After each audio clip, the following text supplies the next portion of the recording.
رمضان میں اچھی عبادت کرنے کے لیے کیا اپنی جاب چھوڑ دینی چاہیے؟ ہم اسکول میں ٹیچر ہیں. کسی نے ایک اچھا سوال کیا. یہ بات بہرحال میں کافی زمانے سے دیکھتا ہوں. بہت سارے لوگ رمضان میں کام نہیں کرتے اس لیے کہ عبادت کرنا ہے بولے, اور وہ مکمل چھوڑ دیتے. جیسے ایک صاحب کو میں نے ایک بار دیکھا, وہ ایک ڈسکشن کر رہے تھے کسی سے کہ بولے اپن 1 مہینہ ڈرائیوری نہیں کرتے بولے. تو مجھے کیوں؟ رمضان میں ڈرائیوری نہیں. پھر اس کے تھوڑے دن بعد وہ ملے, پھر مل کے بولنے لگے کہ وہ رمضان میں صدقات وہ نکالتے ہوں گے نا, تو میں بھی اس کا مستحق ہوں. تو بولے تم تو کرتے نا, میں رمضان میں ڈرائیوری نہیں کرتا نا بولے, تو میں کما نہیں سکتا, تو آپ لوگ گھر چلا دو میرا. کون سا دین تھا سمجھ میں نہیں آ رہا, جس کے لیے رمضان میں عبادت کے لیے آپ نے چھوڑ دیا اور 20 بچوں کے لیے آپ پھر زکوٰۃ لے رہے ہیں, چونکہ بولے میں مستحق ہو گیا اس کا. اور ظاہر سی بات ہے, ایک ڈرائیور کتنا کمائیں گا یار, اس کا تھوڑی کہ ایک مہینہ چل جائے گا گھر اس کا بغیر اس کی انکم کی. تو یہ بالکل درست نہیں ہے کہ آپ اپنی عبادتوں کے لیے ہاں ایڈجسٹ کرنا ہے, ٹائم بڑھانا ہے عبادتوں کا, لیکن آپ کا روٹین تو چھوٹ نہیں سکتا. اور اسلام کی خصوصیت ہے, اسلام نے فطری جو کام ہے, جو ضرورت کی چیزیں ہیں, ان کو عبادت سے بھی اوپر رکھا. معلوم آپ کو, فطری ضرورتیں عبادت سے بھی اوپر ہے. آپ بولیں گے وہ کیسے؟ آئیے, آپ صلی اللہ علیہ وسلم فرماتے کسی کو بیت الخلاء جانے کی حاجت ہو اور جماعت کھڑی ہے تو پہلے کیا کریں؟ بیت الخلاء جائے. یہ فطری ضرورت ہے اور یہ عبادت ہے, فرض عبادت ہے, لیکن پہلے فطری ضرورت. عبداللہ ابن عمر رضی اللہ عنہ کو دیکھا گیا کہ مغرب کی اذان ختم ہو رہی ہے اور آپ کھانا کھا رہے ہیں. کسی نے کہا عبداللہ مغرب کی اذان ہوگی, کھانا بعد میں کھا سکتے ہو. تو کہا اللہ کے رسول صلی اللہ علیہ وسلم کو میں نے فرماتے ہوئے سنا, کوئی شخص اگر مغرب سے پہلے کھانا کھا رہا ہو, اذان ہو جائے اور جماعت بھی کھڑی ہو جائے, تو پہلے کھانا ختم کریں پھر نماز کو جائے. اس لیے میں اب ختم کروں گا. اور عبداللہ جو جماعت نے ملے تو ان کو آخری رکعت ملی.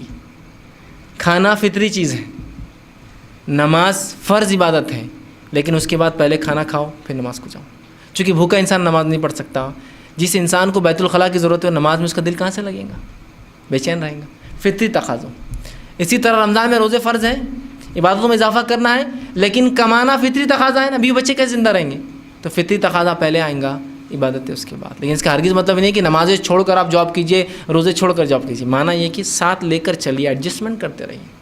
سمجھ رہا بات؟ ہاں یہ ہو سکتا ہے جن کی لائٹ شفٹس ہوتی ہے, ملٹیپل شفٹس میں کام کرتے ہو, یہ ریکویسٹ کر سکتے ہیں اپنے کمپنی میں کہ میں فرسٹ شفٹ میں کام کروں گا. یہ تو نہیں بولوں گا میں آپ جاب چھوڑ دیں. آپ ٹیچر ہیں, اپنی جاب آپ کرتے رہیے, اس میں کوئی مسئلہ نہیں, ٹھیک ہے. لیکن جاب چھوڑنا نہیں ہے رمضان میں کہ بھائی عبادتیں زیادہ ہوں گی. اور میں یہ بات بتا رہا ہوں آپ کو, انسان مصروفیت میں جو کام کر پاتا ہے نا, وہ خالی وقت میں نہیں کر پاتا. انسان انڈر پریشر جو ورک کر پاتا نا, اس کو پریشر ہٹا دیا ہے تو نہیں کر پاتا. فطری چیز ہے, یہ بالکل فطری چیز ہے. ایک واقعہ آتا ہے, یہ بابا اٹامک جو ریسرچ سینٹر ہے ٹرامبے کے اندر, ایک اس کا واقعہ آتا ہے. جس نے وہ سینٹر ڈالا تھا, تو وہ شخص جو ہے جب آ کر ہندوستان میں اس نے جواہر لال نہرو کو ریکویسٹ کیا تھا کہ سینٹر ڈالا جائے, اس سے پہلے وہ برٹشرز کے ساتھ تھے. یہ ایک سائنٹسٹ تھے, برٹشرز کے ساتھ تھے. ہوا یہ کہ جرمن آرمی نے جب برٹشرز کو پکڑا تو یہ سائنٹسٹ جو بابا جو تھے یہ بھی پکڑے گئے, اور یہ پکڑ کے اس نے جرمنی لے کے چلا گیا ہٹلر نے. اور کئی سائنٹسٹ کو اس نے جمع کیا تھا, جہاں سے پکڑ کے لایا تھا. ہٹلر روز صبح ایک کام دے کر جاتا تھا کہ آج یہ کام ہے, شام تک یہ ریسرچ ورک ہو جانا. شام میں آتا تھا, وہ ریسرچ ورک جو نہیں ہوا تو 2-3 سائنٹسٹ کو رینڈملی اڑا دیتا تھا, مار دیتا تھا, چلے جاتا تھا.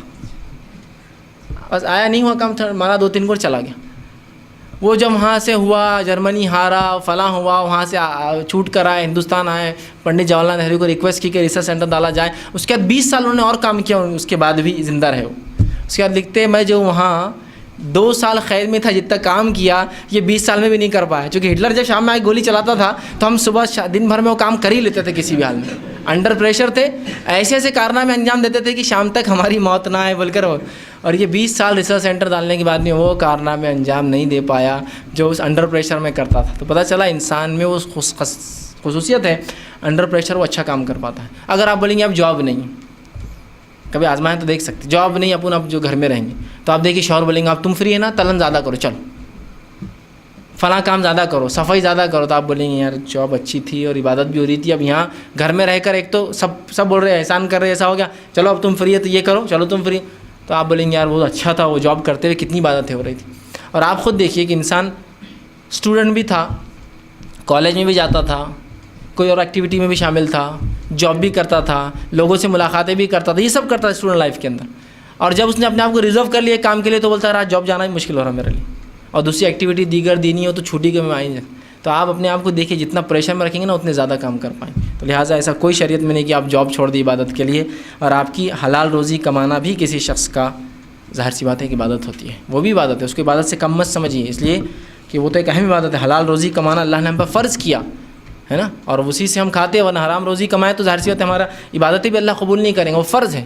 تو ظاہر سی بات ہے اس کی بھی یہ بھی عبادت ہے ایک قسم کی. یاد رکھیے ہاں رمضان میں آپ کو مخصوص عبادتیں کرنا ہے تو اس عبادت کے کو شفٹ کیجیے, تھوڑا کام کم کر کے, ایکسٹرا جاب نہ کر کے, ٹیوشن نہ لے کر, شفٹس کو چینج کر شفٹس میں کم ہی کرا کر, کوئی ڈھیل یا کبھی ایسا بھی ہو سکتا ہے کام بہت تھکان کا اور کمپنی آپ کو ڈھیل دیتی ہو کہ بھائی آپ کی لیوز رہتی جو لینا ہے, تو رمضان کو ایسا مہینہ بنائیں جب پورے لیوز کا فائدہ اٹھا لیجیے. ہوتی نا آپ کے چھٹیاں ہوتی جاب کرنے والوں کو اور لیپ ہو جاتی بعد میں کچھ سال کے بعد, تو رمضان کو موقع بنائیے اس کو لینے کا. تو یہ سب ہو سکتا ہے, لیکن جاب چھوڑ دینا صرف عبادت کے لیے میں سمجھتا ہوں یہ کوئی درست چیز نہیں ہے. اور اس سے ہوتا کیا ہے, لوگوں میں ایک تو ایک چرچا, دیکھو میاں جاب چھوڑ دی عبادت کے لیے اور تم دیکھو کمائے دھمانے میں لگے ہوئے, کیا بھائی ہے میاں تمہارا تقوی والا جاب چھوڑ دیا اور دیکھو تم فلاں لگے ہوئے.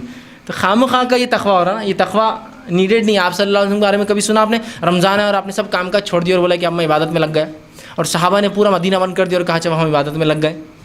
ہاں یہ شفٹس ہو رہے تھے, کچھ صحابہ اپنے بھائیوں کو وقت دے رہے تھے زیادہ, کچھ دکانوں کو شفٹنگ میں چلا رہے تھے, وہ سب ہو رہا تھا. فطری کام بند نہیں ہوئے جو تقاضے انسانی زندگی کے, ٹھیک, تو آپ وہ کرتے رہے جاب, اس کے علاوہ آپ عبادتیں کریں. رمضان کے قضا روزوں کو اگر سال بھر نہ ہو سکے تو اس کا کفارہ کیا ہے؟ رمضان کے روزوں کی قضا ہی کرنا پڑیں گے, اس کا کوئی کفارہ نہیں ہے. سال بھر نہ ہو سکے تو ابھی پھر رمضان کو 2-3 دن باقی اس میں رکھیے یا بعد رمضان رکھیے. اگر آپ نہ رکھ پائے تو سوچا جائے گا فدیے کا, لیکن ابھی کوئی کفارہ نہیں. مطلب بہت سے لوگ سمجھتے ہیں رمضان کے روزے وہ رمضان کی اب رمضان تک ہونا تھا, اب نہیں ہو تب کفارہ ہے. کفارہ نہیں ہے, ابھی بھی روزے قضا ہے. جب بھی موقع ملا آپ کو وہ روزوں کو آپ کو رکھنا ہوگا. یہ بات الگ ہے کہ آپ گناہگار ہو جائیں گے جب رمضان کا چاند دکھ جائیں گا, چونکہ 1 سال کا موقع تھا, اب تک نہیں رکھے تو آپ گناہگار ہو جائیں گے. لیکن روزے ہی رکھنا پڑیں گے, کفارہ نہیں ہوتا ہے اس کا. آپ کو روزے کنٹینیو بعد میں جب بھی آپ کو موقع ملے بعد رمضان یا بھی 2-3 دن ہے بہرحال آپ اس کو رکھ لیں.